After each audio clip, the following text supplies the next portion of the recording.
হাসি, প্রেম, দুঃখ, ব্যথা শুধু কি কথা দিয়েই প্রকাশ পায়?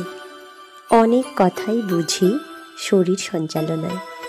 আরও তার সাথে থাকে যদি ছন্দ, তাল, সুর, লয়, তবে সেটা হয় সুললিত নৃত্য।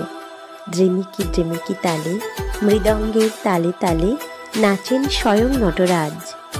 শারীরিক বিভঙ্গ লয়ে, সুরে ছন্দে পার্বতী নাচি দেখো লাস্যে।